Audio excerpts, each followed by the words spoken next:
Welcome to the Bible in a Year, Old and New Testament Bible Reading Plan for 2025, Audio Edition. May 21st, 1 Chronicles chapters 3, 4, and 5, and John chapter 8, verses 1 through 20. 1 Chronicles chapter 3, Descendants of David. These are the sons of David who were born in Hebron. The oldest was Amnon, whose mother was Ahinoam from Jezreel. The second was Daniel, whose mother was Abigail from Carmel. The third was Absalom, whose mother was Maacah, the daughter of Talmai, king of Geshur. The fourth was Adonijah, whose mother was Haggith.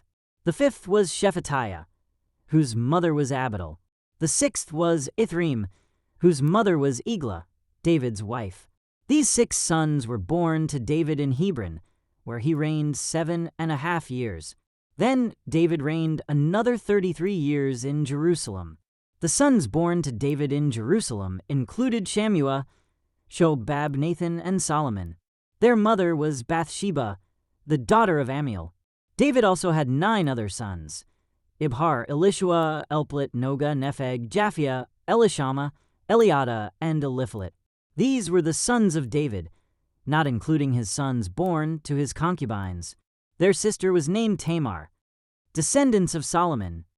The descendants of Solomon were Rehoboam, Abijah, Asa, Jehoshaphat, Jehoram, Ahaziah, Joash, Amaziah, Uzziah, Jotham, Ahaz, Hezekiah, Manasseh, Amon, and Josiah. The sons of Josiah were Johanan, the oldest, Jehoiakim the second, Zedekiah the third, and Jehoahaz the fourth. The successors of Jehoiakim were his son Jehoiachin and his brother Zedekiah. Descendants of Jehoiachin.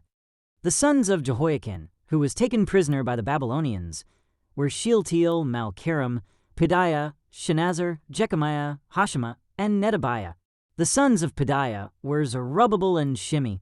The sons of Zerubbabel were Meshullam and Hananiah. Their sister was Shelemith. His 5 other sons were Hashubah, Ohel, Berechiah, Hasadiah, and Jushabhezd. The sons of Hananiah were Pelatiah and Jeshaiah. Jeshaiah's son was Rephaiah. Rephaiah's son was Arnan. Arnan's son was Obadiah. Obadiah's son was Shechaniah. The descendants of Shechaniah were Shemaiah and his sons Haddish, Igal, Bariah, Neariah, and Shaphat, 6 in all. The sons of Neariah were Elioenai, Hizkiah, and Azrikam, 3 in all. The sons of Elioenai were Hodaviah, Eliashib, Peliah, Akub, Johanan, Deliah, and Anani, 7 in all.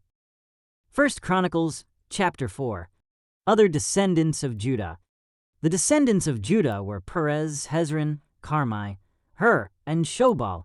Shobal's son Reah was the father of Jahath. Jahath was the father of Ahimai and Lahad. These were the families of the Zorathites. The descendants of Etam were Jezreel, Ishma, Idbash, their sister Hazelelponi, Penel, the father of Geter, and Ezer, the father of Husha. These were the descendants of Hur, the firstborn of Ephrathah, the ancestor of Bethlehem.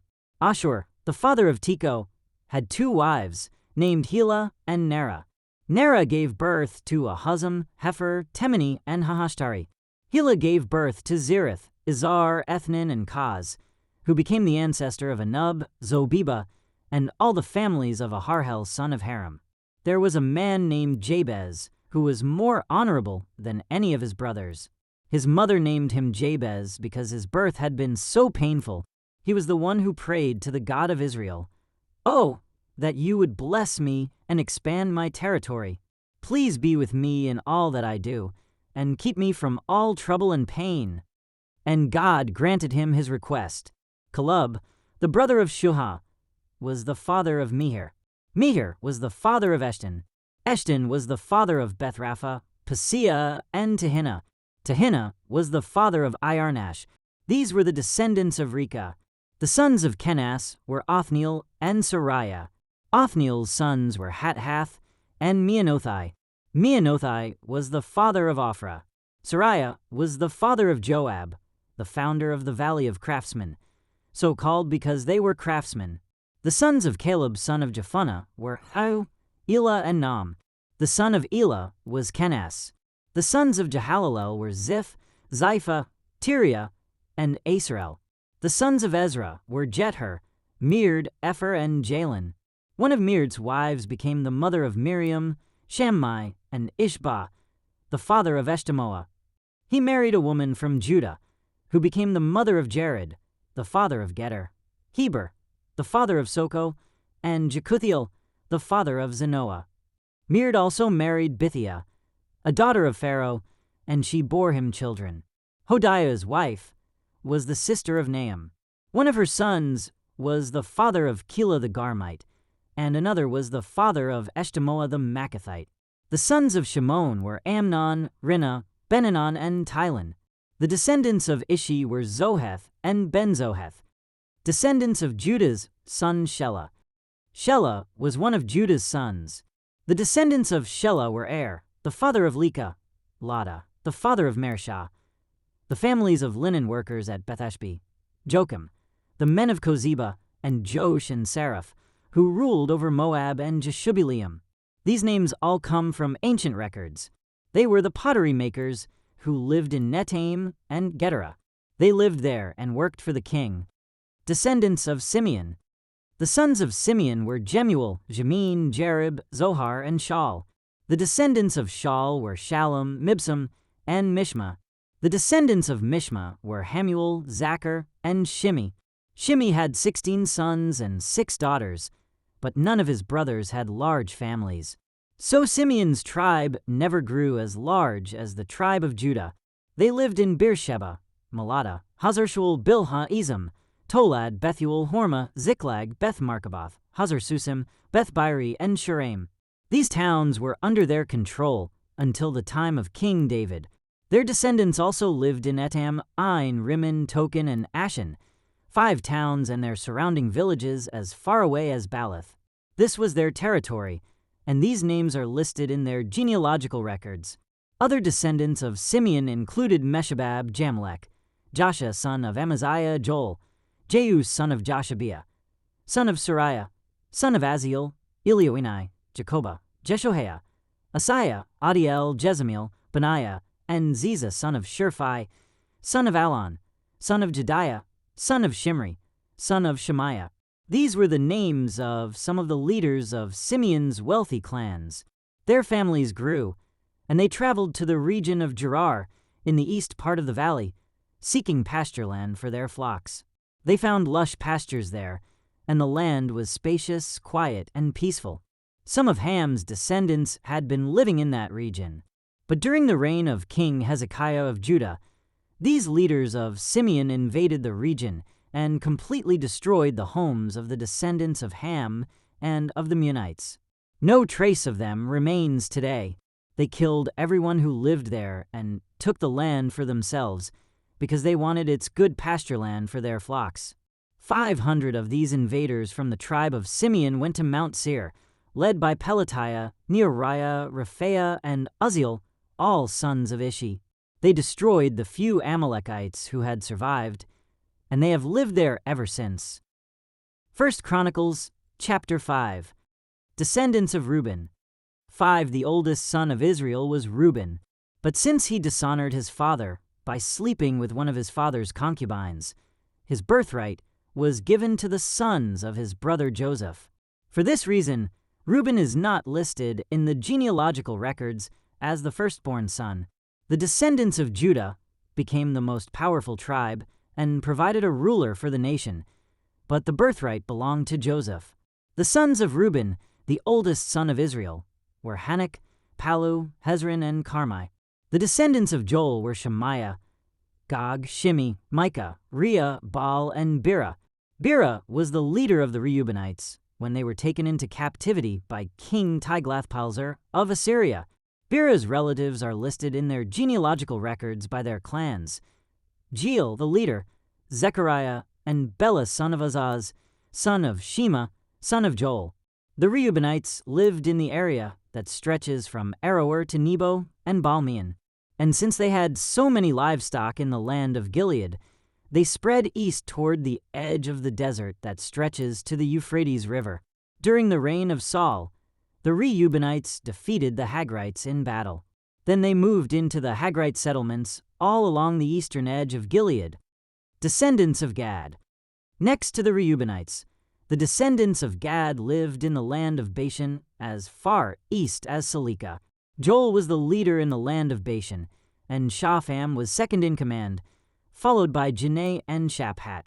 Their relatives, the leaders of 7 other clans, were Michael, Meshullam, Sheba, Jorai, Jachin, Zia, and Eber. These were all descendants of Abihail, son of Huri, son of Jeroah, son of Gilead, son of Michael, son of Jeshishai, son of Jado, son of Buz. Ahi, son of Abdiel, son of Guni, was the leader of their clans. The Gadites lived in the land of Gilead, in Bashan and its villages, and throughout all the pasture lands of Sharon. All of these were listed in the genealogical records during the days of King Jotham of Judah and King Jeroboam of Israel. The tribes east of the Jordan. There were 44,760 capable warriors in the armies of Reuben, Gad, and the half-tribe of Manasseh. They were all skilled in combat and armed with shields, swords, and bows. They waged war against the Hagrites, the Jechurites, the Naphishites, and the Nodabites. They cried out to God during the battle, and he answered their prayer because they trusted in him. So the Hagrites and all their allies were defeated. The plunder taken from the Hagrites included 50,000 camels, 250,000 sheep and goats, 2,000 donkeys, and 100,000 captives. Too many of the Hagrites were killed in the battle because God was fighting against them. The people of Reuben, Gad, and Manasseh lived in their land until they were taken into exile.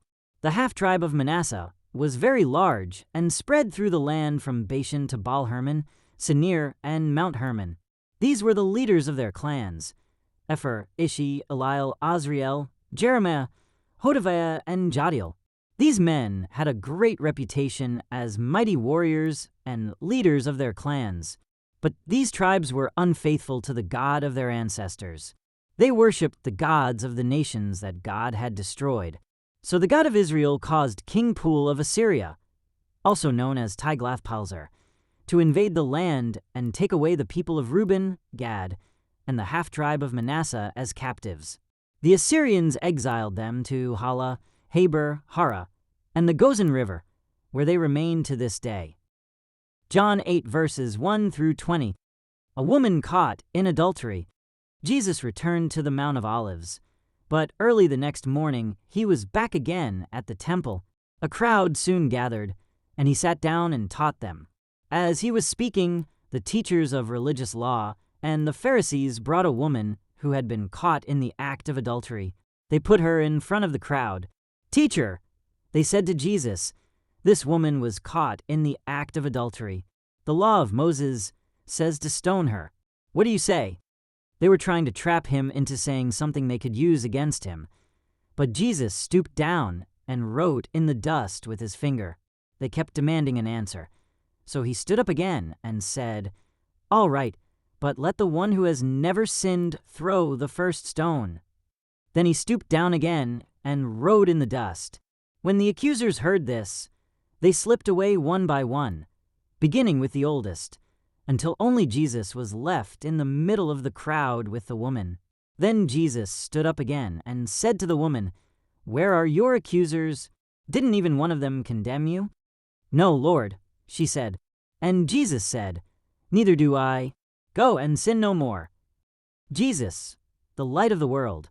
Jesus spoke to the people once more and said, "I am the light of the world. If you follow me, you won't have to walk in darkness, because you will have the light that leads to life." The Pharisees replied, "You are making those claims about yourself. Such testimony is not valid." Jesus told them, "These claims are valid even though I make them about myself. For I know where I came from and where I am going, but you don't know this about me. You judge me by human standards, but I do not judge anyone. And if I did, my judgment would be correct in every respect, because I am not alone. The Father who sent me is with me. Your own law says that if 2 people agree about something, their witness is accepted as fact. I am one witness, and my Father who sent me is the other."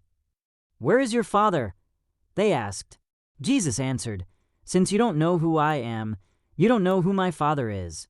If you knew me, you would also know my Father." Jesus made these statements while he was teaching in the section of the temple known as the treasury, but he was not arrested because his time had not yet come. Thank you for joining as we read through the Bible in 1 year. This has been day 141.